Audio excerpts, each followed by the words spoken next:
A ni vedno lažje naštevati stvari, kot pa izpostaviti eno samo? Primer, katero čokolado radi jeste? Odvisen, ne?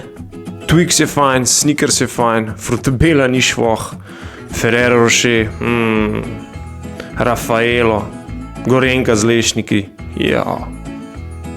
Ok, fajn, katero imate pa najraj? Kle se pa potem že pojavi problem, ker nobeni ne želite delati krivice. Je tako? No, s knjigami je isto. Eno goro jih je in ene znajo res dobro spraviti v smeh.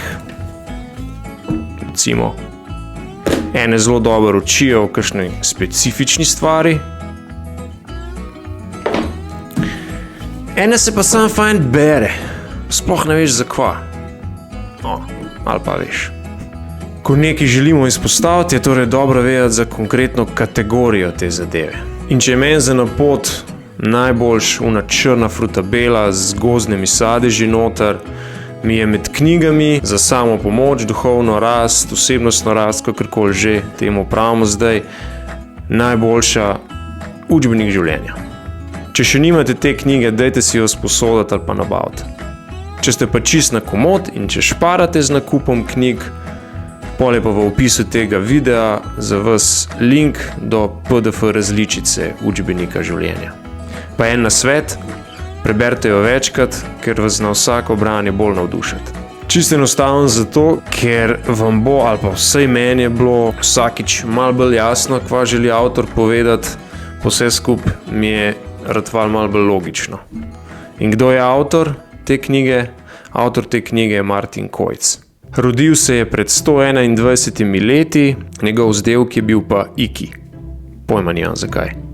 In Iki je bil nekdo, ki ga je želja po samospoznavanju in spoznanju tega sveta, v katerem bivamo, že zelo zgodaj prisilila k raziskavi psihologije, filozofije, vsega duhovnega, nematerialnega, se pravi vsega, česar ne moramo utipati. Poznanje se je odpravil v tujino, dlje časa deloval in bival v Berlinu, kjer se je srečeval s številnimi naprednimi mislici in trčil ob prenekatere idejne tokove. Postal je mednarodno znan psiholog, parapsiholog, publicist, prvi slovenski hipnotizer in velik vizionar. Predaval je v številnih državah stare celine, največ na Nizozemskem, in se v evropskem tisku znašel pod članki z naslovi, kot je na primer Kojc, novi čudežni zdravnik. Poleg vsega tega je imel dolga leta svojo praktično življenjsko posvetovalnico, kjer je med drugimi uspešno zdravil tudi slovito filmsko igralko Marlene Dietrich. Ne, to ni noben hec. To je sam zelo huda referenca za uspešnost njegovega dela.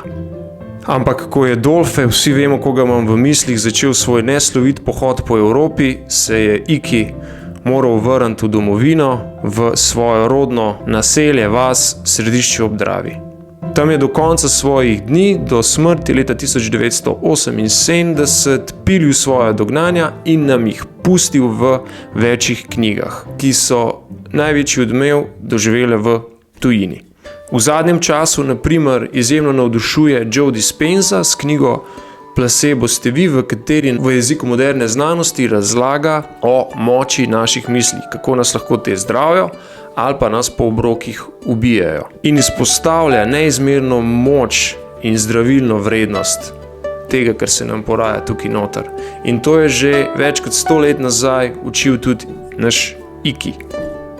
Pa tudi ostali sodobni avtori, kot so na primer Eckhart Tolle, Esther Hicks, Louise Hay, Steven Pressfield, Carol Dweck, pravzaprav vsak na svoj način predstavljajo to, o čemer je že 100 let nazaj in zelo preprosto pisal in pravil naštine. Celotno svoje sporočilo, kar je najpomembneje, pa tudi živel oziroma učil z zgledom.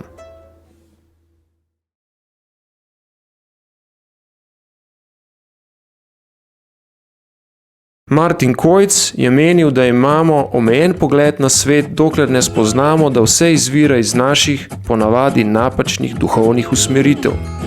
Vse človekovo življenje je odvisno od njegovih prepričanj.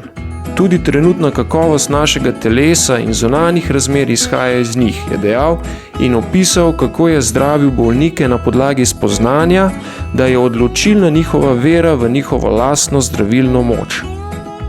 Celotna Kojićeva filozofija temelji na tem, da se moramo prepustiti vodstvu duhovnih sil v nas, on to poimenuje kar prasila, ki se izražajo prek naših iskrenih želja.